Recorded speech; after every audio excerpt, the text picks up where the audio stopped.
Most 3D printers are extremely slow and waste a lot of time because they simply cannot melt filament fast enough. And upgrading to a premium hot end usually costs over $100. Listen closely, because there is another way. Simply build your own ultra-high flow hot end, which can push over 70 cubic millimeters per second and costs less than $10. The parts you need are 2 Volcano heater blocks, a 30 millimeter heater cartridge, a Super Volcano nozzle, a set of V6 nozzles, 2 Volcano silicone socks, and an E3D V6 hot end assembly. To make this custom hot end, you have to do the following steps. Screw the Super Volcano nozzle into the 2 heater blocks. Mark the nozzle at the bottom of the heater blocks.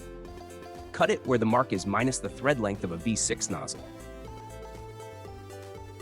Screw the cut nozzle back into the heater block and use it as a guide. Grind it nice and flat to avoid leaks during printing.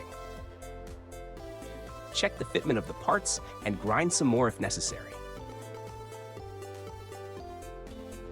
Assemble with boron nitride thermal paste. Clean out the remaining thermal paste from the inside.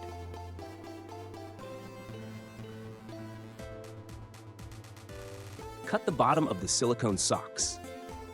Install the hot end in the printer. And that's it. Now you have an ultra-high flow hot end that can print super fast. Not only that, but the print quality is improved too. Because of the extra long heat zone, you can print with lower temperature and thus minimize bubbling. So here you go. Cheap, readily available, reliable, ultra-high flow, and good print quality.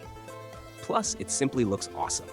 If you want to see a more in-detail explanation of the build, then leave a like and drop a comment below.